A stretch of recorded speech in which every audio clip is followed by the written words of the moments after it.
Salutations, BoobTube. Leafs Jackets game one went last night at 8 o'clock. Saturday night was the first night I had left the home in a long time and had an overnight at some friend's house down Hamilton Way. And so the next day we also had some family stuff going on in the area. So we didn't get to watch the first maybe period and a bit of the game. We listened to it on the radio on the drive home. And the Leafs didn't have a great game. The game started with Columbus taking a lot of the zone time. Not that there was a lot of good chances in the first or anything like that. And then the Leafs did fight themselves back into it. And overall, the first period ended up being a pretty evenly played period. No score.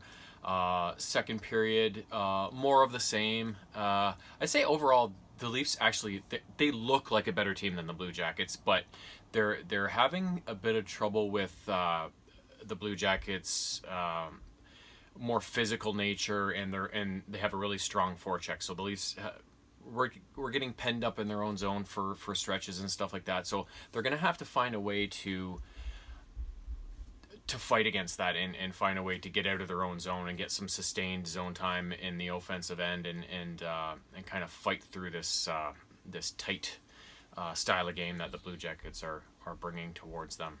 Now, the Jackets don't have much star power. They're kind of very opposite, the two teams. The Leafs are star-studded, whereas the Jackets are more low-key and they do everything more as a team approach with commitment to D and stuff like that. The goalies are basically a wash, I would say. And this game eventually headed to the third period, tied at zeros. And then the Jackets finally struck somewhere in the first half of the third period. It was Atkinson scored on a wrist shot that kind of got through Fred somehow. He should have had it, but it was one of those well-placed shots that was just above the pad and below the blocker and tight to the body. Like it's those are kind of hard ones to pull in and stop those. But either way, he probably should have had it, but he didn't, and then that was the difference. The Leafs pulled the goalie with a little over a minute left, a minute and a half or so, and they still couldn't really generate much. And Columbus ended up adding an empty netter eventually, and it ended 2-0. There was a few things, like, not to get on the refs already, but because it didn't really totally affect the outcome of the game, but the Leafs got called. I think there was only 2 penalties in the game called that I remember, both on the Leafs, and both were pretty chintzy. A pretty chintzy interference penalty and then a chintzy trip as well.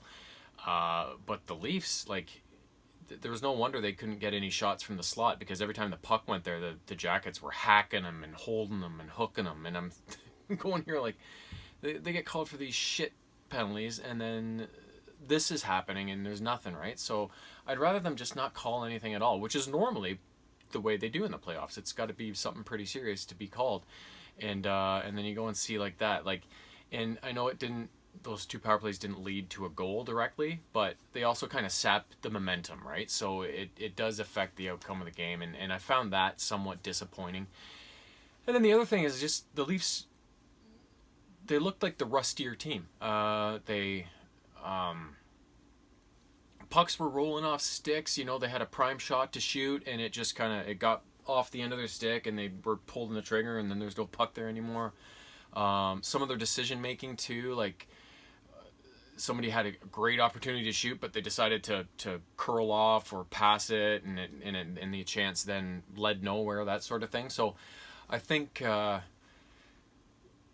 you can't really have a tune-up game in a short 5-game series like that, because every game is so vitally important. But I fully expect it's going to be a much different story in game 2. I think they're going to very much get their act more together and be a little more cohesive and find a way around the type of opposition and the style of play that the Jackets are threw their way last night. So, I mean, I hope so, or else if they go down 2-0 in a 5-game series, you know, that's pretty much it, right?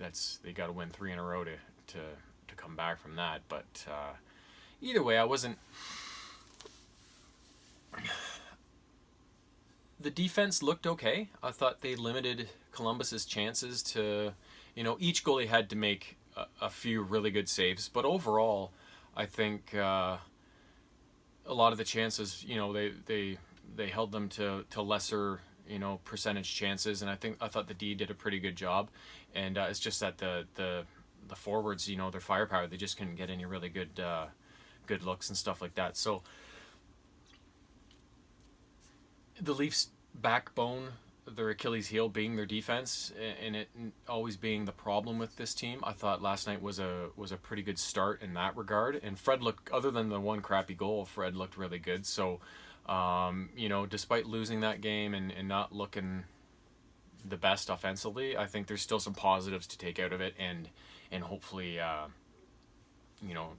turn a bit of a page on that game and use it as like I said, a tune-up and a learning experience, and hopefully game 2 they can get the shit together and figure out a way to penetrate the Jackets D and get some good chances, and hopefully put up, well, their first goal of the series. so that was that. Now, other comments from around the league. I went down, like I said, Hamilton Way on Saturday, and we watched parts, if not all, of some of the games that were on that day.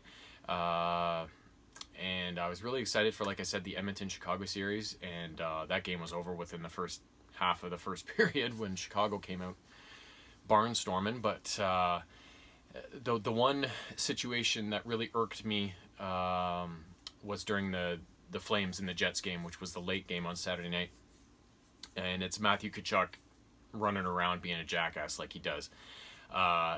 It was... I don't like either of these teams, but I hate the Flames almost entirely because of Tkachuk. I don't like the type of player he is. I think he's an asshole. And it was... he took out Mark Scheifele of the Jets, and it was one of those kind of stomping on the Achilles heel with his skate sort of thing. They're saying it wasn't intentional, but the Jets coach Paul Maurice said, "Oh yeah, that was entirely intentional," and I believe him. I